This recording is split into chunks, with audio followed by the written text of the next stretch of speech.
the world with Dr. Willard Honeywell, who has a right to be gay. The Friedkin family, who paid us to get on the show. Stephen Hayes and his wife, one of whom will die Friday. And really starring some actual big-timers like Holy Moses, Charlton Heston, with the music of Happy Kine and the Mirthmakers. And me, I'm Jerry Hubbard. Hi, everybody. And now, your host, the toast of the coast, Mr. Barth Kimball.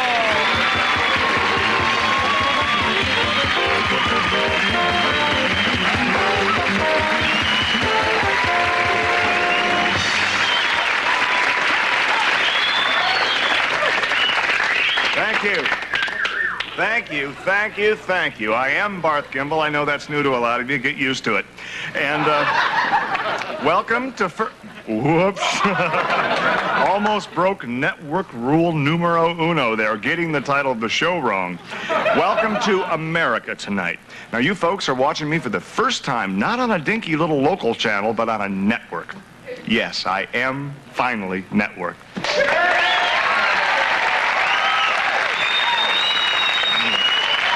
Thank you.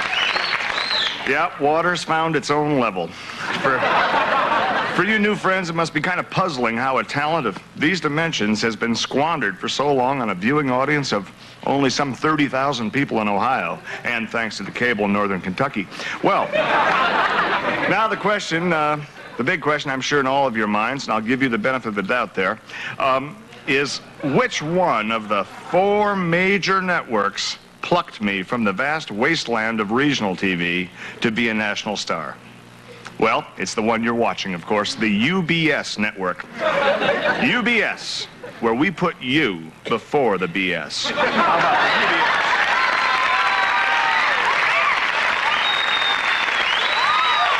Thank you. Now, as Jerry explained earlier, this is almost Hollywood. It is California, that's for sure. El Tacoma, which is where we are, is 28.4 miles from Hollywood as the crow flies, or 46 miles by freeway, a little over 4 hours. Which brings us to the subject of my announcer. A year-long friend of mine, a man who puts new meaning into the word professional, and no meaning at all into many other words. I'm referring to the beloved one and lonely Mr. Jerry Hubbard.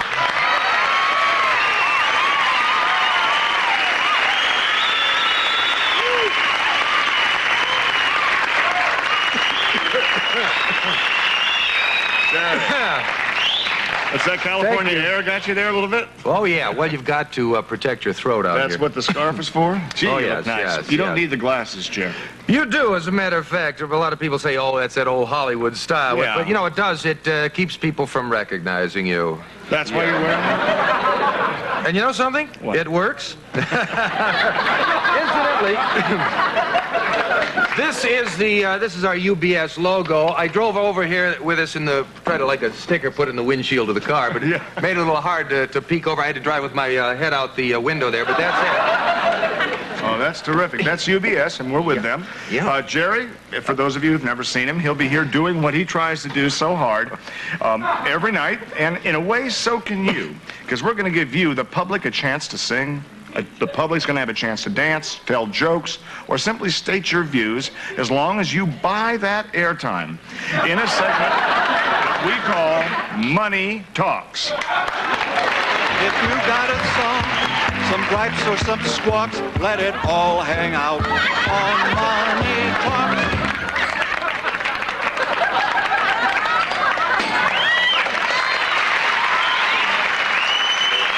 Thank you. Yes, money talks. Money also dances or tells jokes, whatever you like. Whatever you can think, it can. And tonight, Money sings in the person of the Friedkin family singers. They've bought a little bit of time here. We're going to set that for them. I haven't seen them yet. Who knows? They might even be average. But anyway, for good or bad, but certainly for cash money, here are the Friedkin family singers.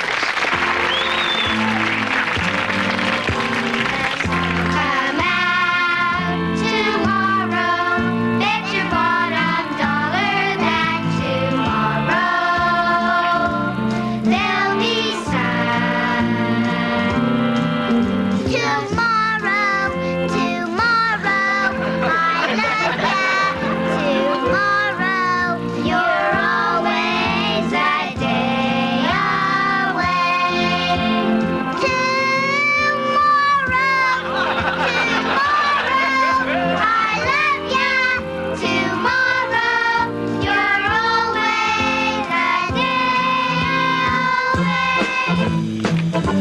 Sorry,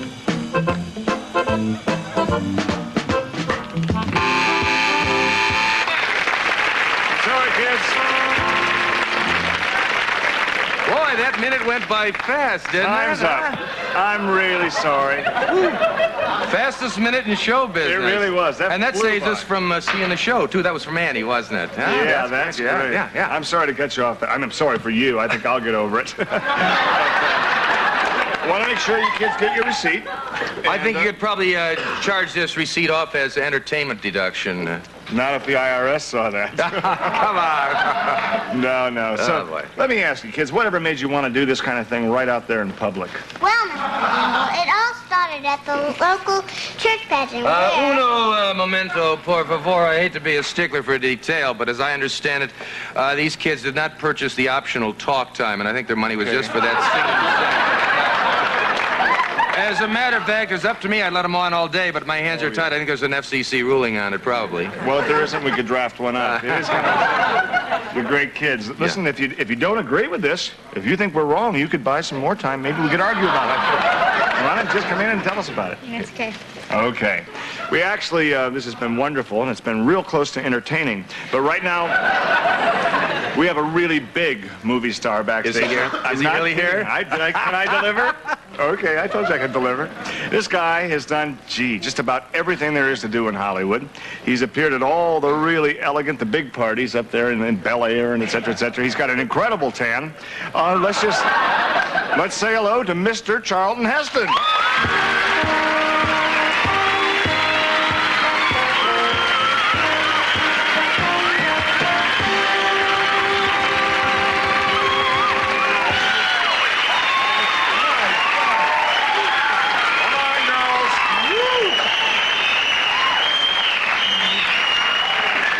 I don't believe it. Incredible.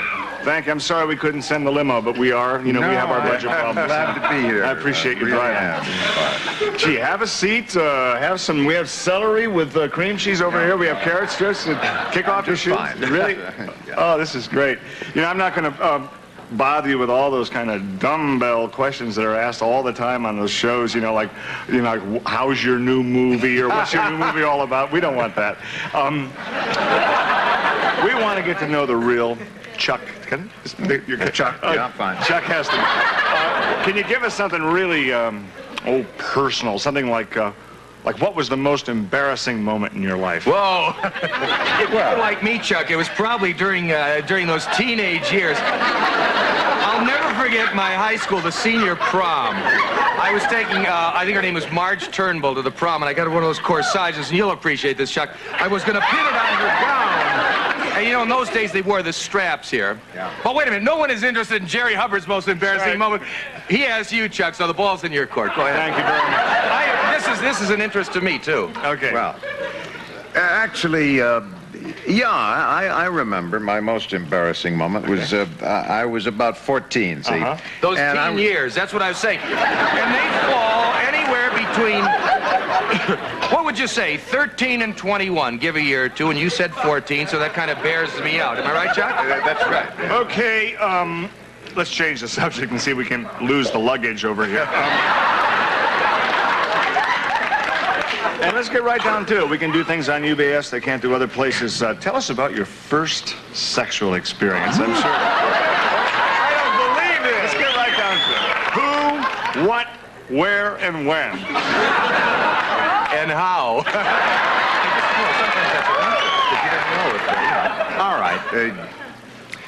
I was about 16, really, and it Those was... teen years again. How about the terrible teens? I mean, it's the worst period in your life. Big problems, and the first time is always just murder. Am I right? There you are in the back seat of a car in your boxer shorts with some girl who's practically a stranger. Your buddies are outside the car pounding on the window and rocking the car and hitting on the hood. It's so I can't blame you for being embarrassed. And to top it off, you were probably inept, too. Am I right? If not totally lousy.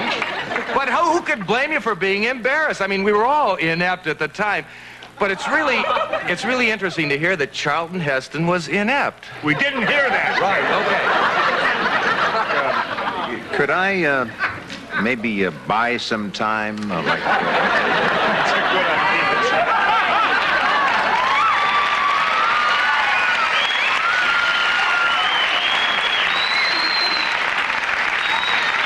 figured that way maybe we can get a chance of hearing your most embarrassing moment in your life. He's a We've already- regular on the show with you, huh? Yeah, he's regular. And Got as an far as... ironbound, ironclad contract there. Yep. Yeah. Well, as far as most embarrassing moments in life go, I think we've just seen mine. We're going to have to take a short little break here, and we'll come back and get back with you, okay?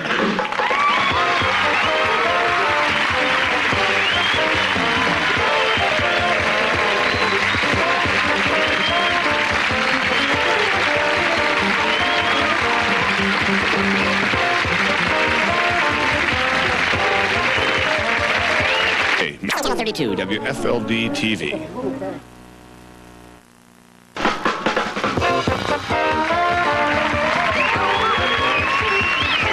I'm sure my old fans from the Ohio area have a lot of questions for Barth here that they'd like to have answered, like, how have you been, Barth? And how'd you move your furniture to California? Things like, are you still single? Or, how was jail? Any cigarette burns on your body? The Florida campaign against homosexuality is now spreading to California. But before the real issues get cluttered up with emotion, and we all know that can happen, the California University Committee has appointed a study group to gather the most updated information on the subject. Please welcome Dr. Willard Honeywell.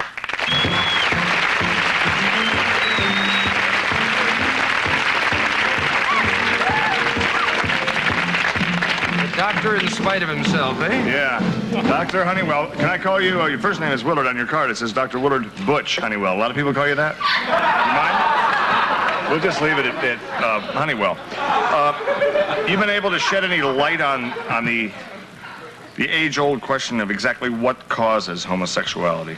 We have discovered that, in fact, homosexuality is caused by a virus. Holy, you heard it here. You heard it here. Okay. That's amazing. What kind of research did you possibly do to come up to this with this conclusion? We took some blood samples from a group of homosexuals and then injected the virus into a group of straight monkeys.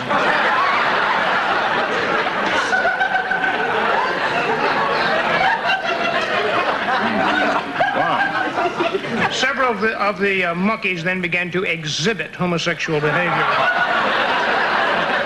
Just a point of order here, Doctor. How can you tell when a monkey exhibits a homosexual behavior? Do they start swinging on gay bars?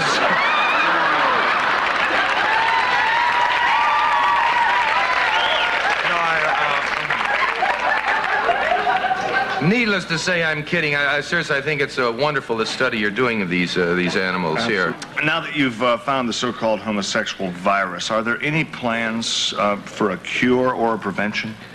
Barth, unfortunately, no existing drug has proven to be effective. That's why we have developed a vaccine against homosexuality. We're not making any moral judgment now, you understand? However, if someone is stricken with homosexuality, we believe he has a right to be cured, and we'll make damn sure he is. So in other words, he can come right into the office and just get a shot right in the arm or in the part that goes over the fence last or whatever. No, Barth, we inject the vaccine directly into the wrist.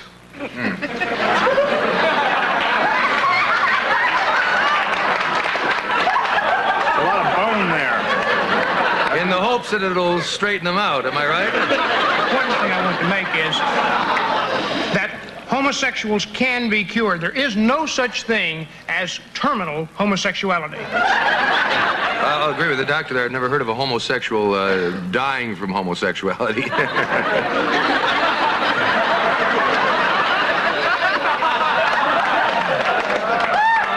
Well, now that a cure is available, do you find a lot of homosexuals coming to you for help? Strangely enough, Barth, no one has come to us for help. These people seem to be content to live their life with their preferences, minding their own business and simply loving one another. Well, there's nothing wrong with that, and I guess maybe they know something. Or maybe that virus has gone to their brain. I don't know. Well, Jerry, I think when you said I don't know, you summed up an awful lot for all of us. we know you don't know, Jerry, and I want Who to thank amongst you, us, Doctor, on the chance that you might know. We'll be right back with more of America Tonight after these words.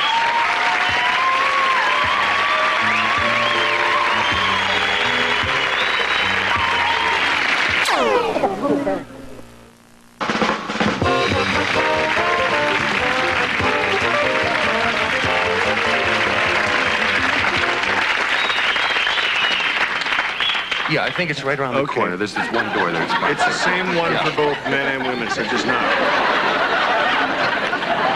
The UBS network is not afraid to tackle the big issues. That's why this Friday we're going to bring you and all those people out there with Nielsen boxes, God love you, and we're going to give you an in-depth report on capital punishment. And it's not all that philosophical double talk you get other places. UBS is the action network, and we'll bring you TV's first actual live execution of a prisoner on death row.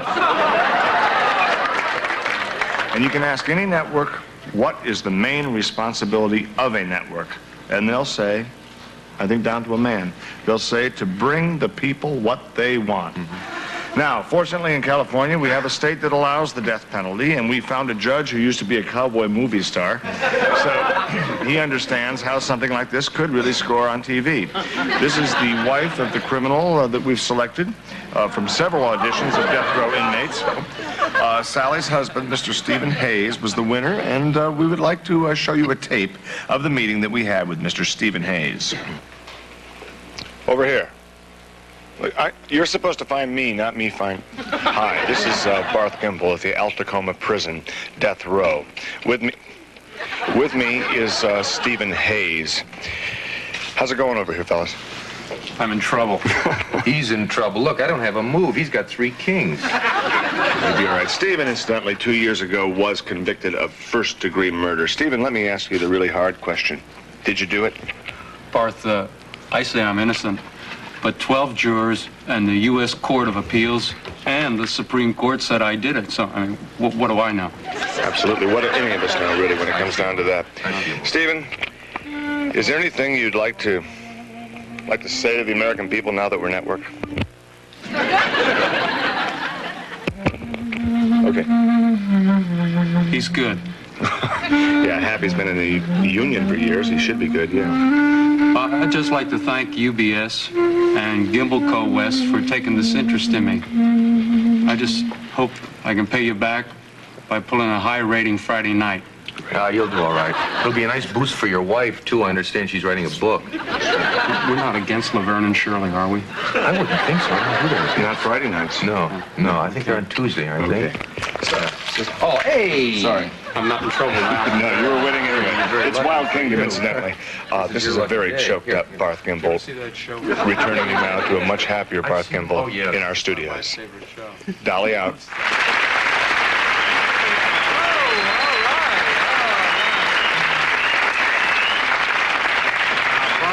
I'm afraid I've got to go. It was a thrill having you on. Could I, before you go, could I impose on you to do something that I've seen so many of you Hollywood people do? I've seen you on Johnny and Merv and all those shows, and I wonder if I could ask a favor of you. Sure. Well, it's something that all you big stars do when you get together. Could we hug? Whoa! What they got. Thank you.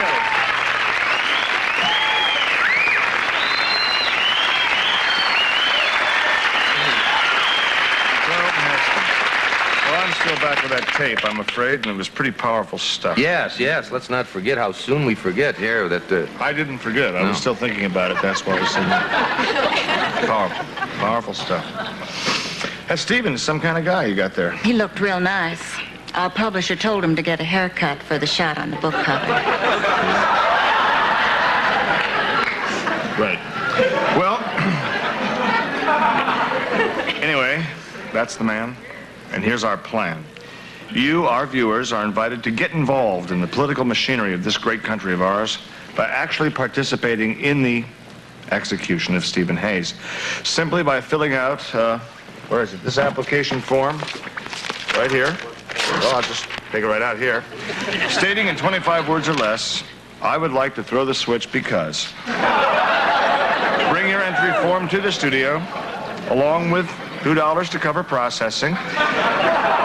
And you could be one of the 3 winners who gets to throw the switch from right here on stage. Government by the people, execution by the people. Friends and relatives of the America Tonight staff and of Stephen Hayes are not eligible. Entries will be judged on originality and aptness of thought, and remember, spelling and neatness do count. We'll be right back.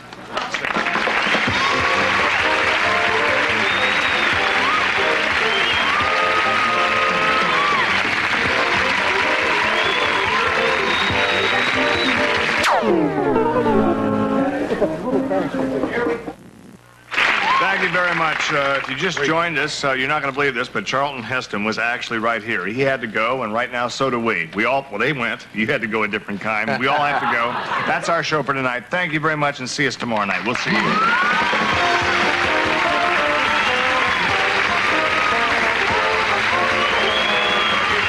Also appearing on tonight's show were the Muir family as the Friedkin family singers, Tom Maxwell as Dr. Willard Honeywell, Michael Aldridge as Stephen Hayes, and Sally James as Sally Hayes.